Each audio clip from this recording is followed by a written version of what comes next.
What's up, man? Hey, buddy, what's up? Joey, this is a true pleasure. You're everywhere. There's no other way to put it. I don't know if that's good or bad. No, it is. And it's funny because I was like, I've known who you are. I've known kind of what you do. And I'm just like, the other day, I listened to Talk is Jericho and I'm like, oh man, they're doing Animalize, the live video. And of course, Joey Cassata is on it too, as a guest. That poster behind you is killer. Creatures. Yeah. That was, my God, I love it. That's you. Yeah. I figured you would, after that you were, would you say Animalize or Creatures or Lick It Up for 80s Kiss? Which album do you prefer? I mean, Creatures is the best of those three albums, definitely. Yeah. But I mean, I'm a fan of all Kiss, so. Right. You are.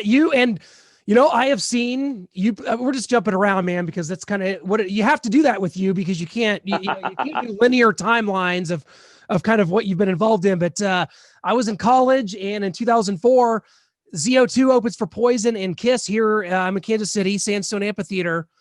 What was that like for you, man? I know seems like a stupid question, but the emotion. Yeah, almost a stupid question. I mean, obviously, a complete dream come true.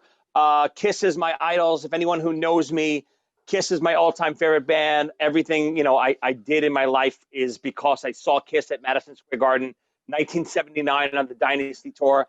I was 5 years old, had no idea why I was even going. My brother was a Kiss fan. And, when I saw Peter Criss's drum rise, at the end, and I saw Peter Criss's drum solo during that tour, I lost my mind as a little kid. I knew at that moment that was all I would ever think about for the rest of my life. And you guys were tremendous, by the way. That was Kiss and Poison that you guys opened for on that tour. What was it? As you look at it now in hindsight, it's been 16 years ago. As a band, as ZO2, the band and the entity, then you guys opened for a lot of big acts, Alice Cooper and many more. But collectively as a band, what did you guys learn on that tour? Oh my God. So, I mean, literally that was, ZO2 was only together, we had only played maybe 15 live shows together up until that point. We were a brand new band. We recorded our own record. We had no record label. Everything was, self-supportive. We funded our whole first record on our credit cards. We were, poor musicians trying to make it work.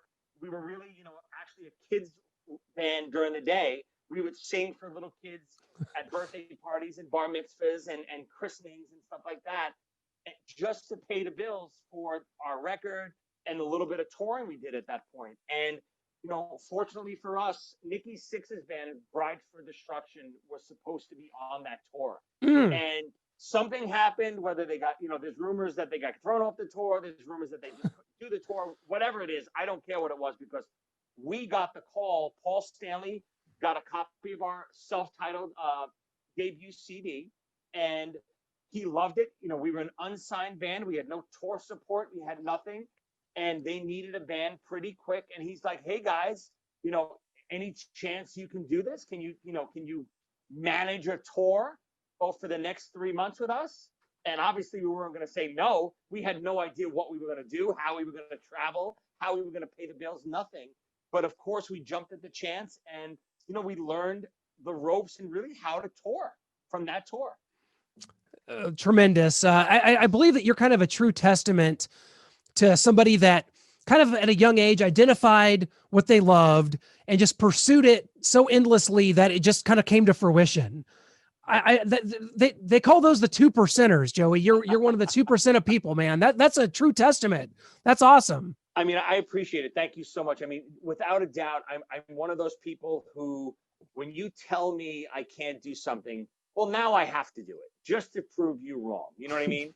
So my whole life, of course, dreaming to be a rock star and a musician and maybe touring with Kiss one day or being in Kiss or something like that as a little 5-year-old, nothing was going to stop me. And of course, everyone around me, my friends and, especially like my teachers and stuff like that, that's crazy. Those are crazy dreams. You can't do that. How are you going to manage that? And, they always try to persuade me not to do that.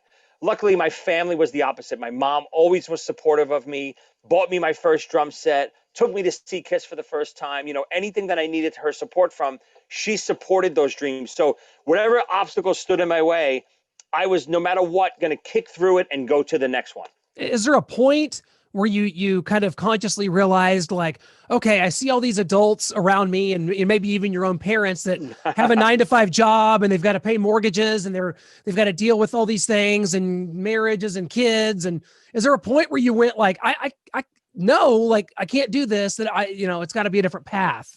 Never. Not even, there wasn't a moment in my life where I wavered, like said, I guess I got to work 9 to 5. Oh, I guess I got to do. There wasn't even a second that I ever thought to stop playing, stop pursuing my dream, stop, going for what I always wanted in my career.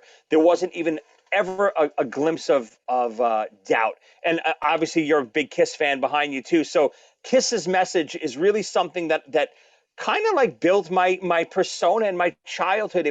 They always had this positive message of, believing in yourself and, fulfilling your dreams, and don't let the man try to stop you and hold you down. There was always those messages in their music, which really, in a weird way became my religion. I think that goes for a lot of people, me included. You're just like a way cooler and more talented version of me. I've never been married or had kids or anything. I was a kid and I loved the same things as you. I loved pro wrestling. I loved, hard rock music. And so, I still take solace in the fact that, coming up to today, that I do this music podcast, and I do a lot of stuff with wrestling. We just had DDP on the show, our sports show this week, Diamond Dallas Page. So, I think that if you identify and you can get to that point, it's a really validating thing. But you're a wrestling guy. Tell us about wrestling with Joeylicious, how this kind of came to be, because there was a book first, correct? Or was the show first, then the book? How did it go? The show was first. So again, well, first of all, you're a man after my own heart. Obviously, I'm a tremendous wrestling fan, Kiss fan, hard rock music fan. That's what that's my life. Growing up as a wrestling fan, I based my persona and my personality around those crazy 80s wrestling promos my whole life. Macho and and all those guys screaming into the camera. That's still my personality to today. So, going throughout my career, for your fans that don't know a lot about me, with ZO2, we eventually got our own television show called Z-Rock. Yeah. And that was based on our real lives. It was a scripted comedy. It wasn't a reality show, but it was based on our real lives, with us being kids musicians during the day and rock musicians at night. And throughout the course of the show, we had so many guest stars like Dee Snider and Dave Navarro, and Joan Rivers was one of our co-stars, and Gilbert Gottfried. So we had like rock stars and comedians on the show a lot. We even had Chris Jericho on an episode where he plays himself, a wacky, crazy, over-the-top version of himself, but he played himself. And I was a really big wrestling fan on the episode because, of course, the writers and producers knew that was based on my real life. But from that show, I kind of got this acting bug. I don't even consider myself just a musician. I'm a whatever it is, whether it's a podcast, whether it's theater, whether it's TV, whether it's a stage for rock music, whatever it is. And from that Z-Rock show, I got the acting bug. And I started pursuing acting a lot, much like Gene Simmons did in the 80s. And really to no avail. I couldn't really get a lot of parts, and it just wasn't happening. I'm Joey from Brooklyn. I have an accent. I can play myself and a semi version of myself. I don't think I can pull off a nuclear physicist or something like that, but I sure as hell can play either an Italian drummer for Brooklyn, or what I went out and did is I wrote a script about myself as a wrestler. Yeah. And that's kind of where the Wrestling with Joeylicious storyline comes about. It's basically me as a wannabe wrestler. I've been trying to be a wrestler my whole life. It's almost like the alternate version of my real life. If I didn't pursue rock and roll, this is what would have happened to my life if I went the wrestling route. Wrestling in grammar schools and indie wrestling leagues all across the country, trying to finally make it in the world. And throughout the show, legends of wrestling, throughout the 80s and 90s appear to me in my imagination. And they kind of give me this bad advice all along and it really winds up self-sabotaging myself every time. And, what we did was we wind up filming these little short episodes with some of the legends. We got Roddy Piper, Jimmy Snuka, Tito Santana, the Iron Sheik, Mick Foley, all of these guys to do little short episodes, which are available on Amazon Prime right now. They're streaming. They're also on my YouTube channel. But from that, it's this show is always going to be and always was meant to be a television show. It's going to be a 30-minute sitcom. But what happened was, obviously, everyone knows because of COVID, all productions got shut down. Everything got shut down. Everything is on hiatus. So my partner and I, we pivoted and we said, you know what? Let's take the first season of Wrestling with Joeylicious and create a book. And that's really what we did. That's what the book is. It's the first season of Wrestling with Joeylicious. Which, I mean, you had Roddy Piper on before he passed. You had the Iron Sheik. You took a bump from the Iron Sheik. Not easy to do, kind of with at his advanced age and kind of, physical ailments. That was awesome. Saw so many great ones on there. I love everything about it. What is your kind of take? Because I know, obviously, Chris Jericho really well. What AEW, Sting comes back. You got Tony Schiavone, you've got Jim Ross on commentary. Does AEW move the needle for you at all? Oh, absolutely. Yeah, I agree. Since the pandemic, all the shows are a little bit harder to watch without the fan base, without the energy in the arena. But yeah, WWE just hasn't done it for me in years. Agree. When AEW came along, it really started to hook me right away. Not only because I'm friends with Jericho, but they're just doing the stuff that I like to see, like old school wrestling. They're doing fun promos. They're doing fun skits. The skit with Jericho and MJF doing the kind of the show tune. It's to me what is missing in wrestling. I was also a really big fan, and I'm not sure if you knew about it, NWA Power when it came back on. So the NWA Power was a show that was on YouTube. It's off right now because of the pandemic, but it was that old school studio wrestling, like the old NWA days on Saturday night, and it just felt right. Billy Corgan's NWA, yes, right? Yeah, exactly right. Absolutely. I'll tell you this quick story. We're also an accredited a sports website here, and I cover the Missouri Tigers. So last week I'm at the Missouri-Georgia game, and who is in the visiting radio booth for the Georgia Bulldogs? But Tony Schiavone. He works for the Georgia Bulldogs, and I open the door, and I'm just like, can I just come in and meet Tony Schiavone? This is a legend right here. And he's just kind of crumpled over watching the game on this little, and I went in and infiltrated the situation. And Tony Schiavone, that's the voice of my childhood, Tony Schiavone, man. That was crazy to see him in that setting away from AEW. He's just in this little booth in the press box at a Missouri-Georgia game. That was so cool. Oh my God, that's a great story. Yeah, I mean, Schiavone is amazing. Even you brought up Sting the other night, seeing Sting come out, hearing Schiavone's voice, announcing him, and being on TNT. It was like, right back to the WCW days. It was great. Yeah, this was like a couple days after that happened, so it was very surreal. And I knew he worked for them, but I was like, I don't know if they're people traveling to these. The credentials are tough but he was there. It was awesome. What's so kind of in a perfect world for you? 2020 is insane. We all know that. But what does a perfect world 2021 look like for you and what you have kind of going forward? So again, just, pursuing the stuff that I'm working on, obviously get back up with Joeylicious. We're trying to find a network home for Joeylicious.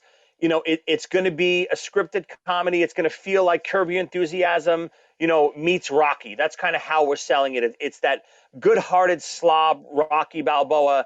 That's my character, Joeylicious. But with this crazy world like Curb Your Enthusiasm, where it's semi-improv, it's semi-scripted, and it has all of these wrestling legends involved in the show. So from there, obviously, I'm still recording, still playing live. I play with Eric Martin from Mr. Big. I do some shows with him on and off. Obviously, everything is off right now because of the pandemic. But, in a perfect world, once 2021 comes around, Wrestling with Joeylicious will continue production and we'll find a home. I remember that you toured with Eric, played with Eric. He's a great friend of ours. And Pete Farley, too, from Trickster. Eric's the most funny, kind of genuine guy. And we just sort of struck up this friendship. We had him on a year ago, and immediately he's like, oh, you got to have Billy Sheehan on the show. And all of a sudden, Billy Sheehan's texting me like, when are you available? I'm like, well, he's like a go-getter. He gets things done. And he was like kind of texting me, and because I think Eric, he wanted to book a show here in Kansas City, and I don't think it's gone through yet. But he's like, what's the mask restrictions like? What can you do? Are they social distancing at meet and greets? What's that? I'm like, Eric, we'll get it figured out, man. Just get the show on the books. But it's not as of yet. Eric is great. Yeah, I hooked up with him a couple of years ago with PJ and Steve from Trickster. So much fun. He's out of his mind. Great guy, Mr. Big. I grew up loving Mr. Big, loved all the stuff that they've ever done. So getting to play all those songs live with Eric and even some of the Trickster songs, it's so much fun. Well, you have a podcast as well, because of course you do. It's called Top Five with Joey Cassata. I really loved the episode you guys did the other day. Maybe it was last week, about the underrated hair bands episode. Yes. Awesome. You guys got Enough's Enough pushed through on that. Great stuff. How gratifying, like when you do the podcast and you kind of explore these top 5 topics, which I think is a great format for a podcast. How do you kind of come up with these, and where does it kind of rank for you doing this podcast? Where does it kind of rank amongst all the other things that you kind of have going on right now? So the podcast is literally just for fun. I do it just as an outlet to kind of get together with my buddies throughout the years, or associates in the music world or the wrestling world, or just friends that I grew up with, old drinking buddies, just to kind of reminisce and talk about different subjects. And it literally could be any subject. Like you said, last week we did most underrated hair metal bands. You know, the episode that just drops today is our favorite Christmas movies, obviously for Christmas. You know, I just recorded one next week with some of my old buddies. You know, the top 5 alcohols we wish never touched our lips. So, you know, it's just, you know, it's reminiscing. It's just reminiscing of all different subjects. It just to kind of start conversation. It's totally just for fun. I love doing it, love having guests on to kind of reminisce and talk about things. And the really unforeseen thing that I didn't even realize was going to happen. So in like an episode like the hair metal one, so many people are sending me and posting, you know, on social media, their top 5s after I post the episode. And it's introducing me to so many things that I didn't either I forgot about or that I never even heard of. So many bands out there, like some guy said, you know, check out Roxy Blue. I didn't know them. I checked them out. Love it. Been listening to it all week. So it's fun to just start conversations about whether it's things from your childhood or things that you love that sometimes you forget or don't remember, and brings you back into, you know, into that world again. That is so on point, and exactly kind of what we wanted to do from our brand. From, you know, we've been doing it 10 years, and we do a nostalgia show where we do old toys and Yes. movies and pop culture and video games and things like that, up to the Hard Rock podcast, which is this. We do a sports show, all these things that sort of all kind of culminated. And I think that we're kind of spirit animals in that way. And you do have a book. You have another book, which is called Start with a Dream, A Drummer's Journey from Rock and Roll to TV to Broadway. And I think that this book is so important because maybe beyond that, it's your actual story and the things that you did, but I think it maybe shows people that, hey, like, there's more out there in this world, and there's like, everybody should have a passion and everybody should have something that they can look to. And I think that that's what this book does. I'm a huge fan of it, and I hope people will pick it up as a last minute Christmas gift. It's not going to make it on Amazon on time, but you know what? There's always the, you know, post-Christmas gift ideas. This is a great book, Joey, and I think that it has a very powerful message. I appreciate it. Thank you so much. Yeah, the book is, it's obviously my autobiography, so it's about my life story. Much of the stuff we touched on already, but what it really is, and it honestly wasn't set out to be this, but it really is a book about determination and about following your dreams and, you know, Exactly. pursuing your dreams to all ends. So never having an obstacle in front of you that, you know, you feel like you can't overcome. It doesn't matter if you're 10, 20, 30, 40, 50, 60, 70 years old. If you have a dream, you have a passion, something that you want to do, go out and do it. Don't let your 9-to-5 job stop you. Don't let your kids stop you. Don't let your relatives stop you. If you have an extra 5 minutes during the day, devote it to whatever your passion is. It's so important to keep pursuing that. When you do pursue things like that, that's fulfilling your dreams. It's not always about the monetary end. It's not always about the success at the end of the rainbow. Sometimes it's just about the journey and knowing that you're pursuing those dreams, no matter what anyone says. That really, you know, looking back is the most fulfilling part. And that's what the book is about. It's available on Amazon. Peter Criss from Kiss writes the foreword to the book. The audiobook is also available. It's actually free on my YouTube page. You can just go check out samples of the audiobook, and if you like it, pick up the written book. There's a lot of great pictures in there. The audiobook, Chris Jericho actually does the forward for that. It's a 5-minute, you know, promo where he bashes my nose and talks about how ugly I am, and typical Chris Jericho promo. But it's a lot of fun. The book is narrated by me. It's a lot of fun. Joey, you're so awesome and can't thank you enough for your time. Before we let you go, though, we got to hit you with our final four drum roll, appropriate for you as a drummer. And it's 4 quick questions, and you kind of give us whatever comes to mind. Hold on. That is a first. That is the first in the history of Final Four drum roll. That is awesome. Okay, question 1. Since you've have a podcast out, this will maybe give a good teaser for people to come watch your latest show on Top 5 Christmas movies. What is your favorite all-time Christmas movie?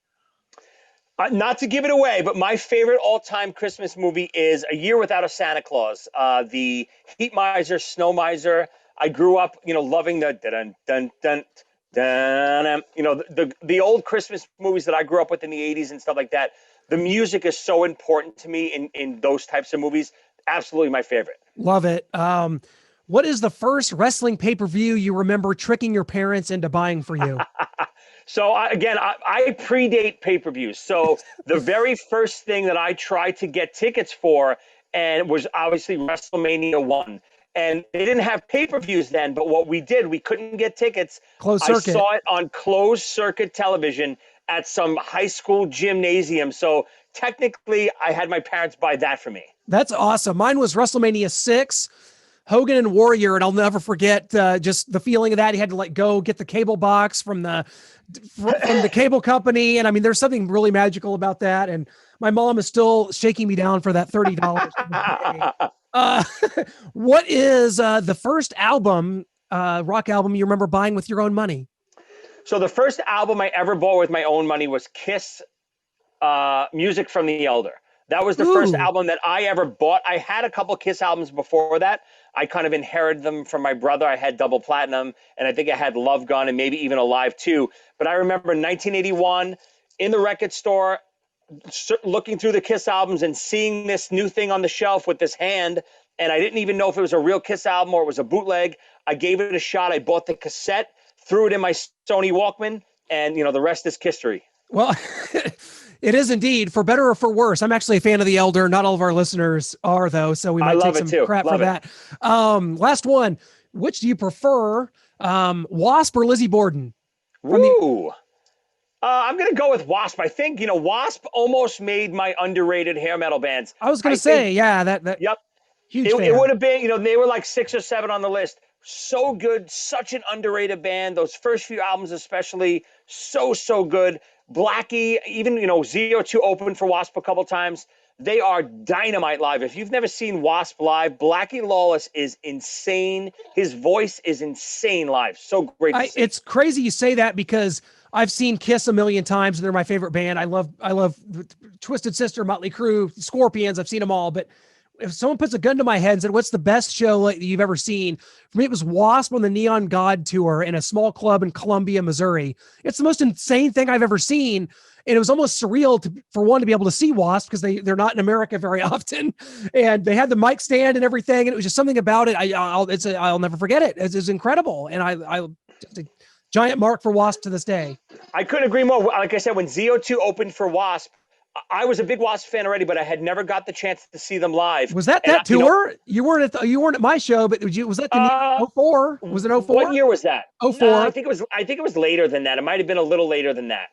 Yeah, maybe 06, I feel like maybe it was. I'm not positive of the year. Because I know you didn't open at the show I was at, which would have been summer of 04, which it would have been, I think, the same summer you would have been doing the Kiss tour anyway. So yeah, I think it was a little bit later than that. But anyway, they blew me away.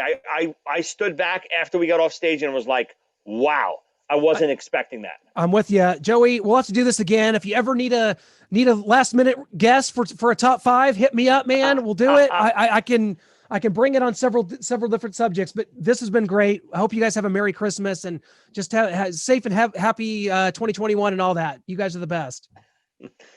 Thank you so much for having me. I appreciate it. I'd love to be back. Love to have you on my show. Anyone who wants to find out more about me, check me out on social media, Joey Cassata across all platforms. Check me out on Amazon. All my books and stuff are available there. And have a Merry Christmas and a Happy New Year. Thanks, Joey. Appreciate it, man.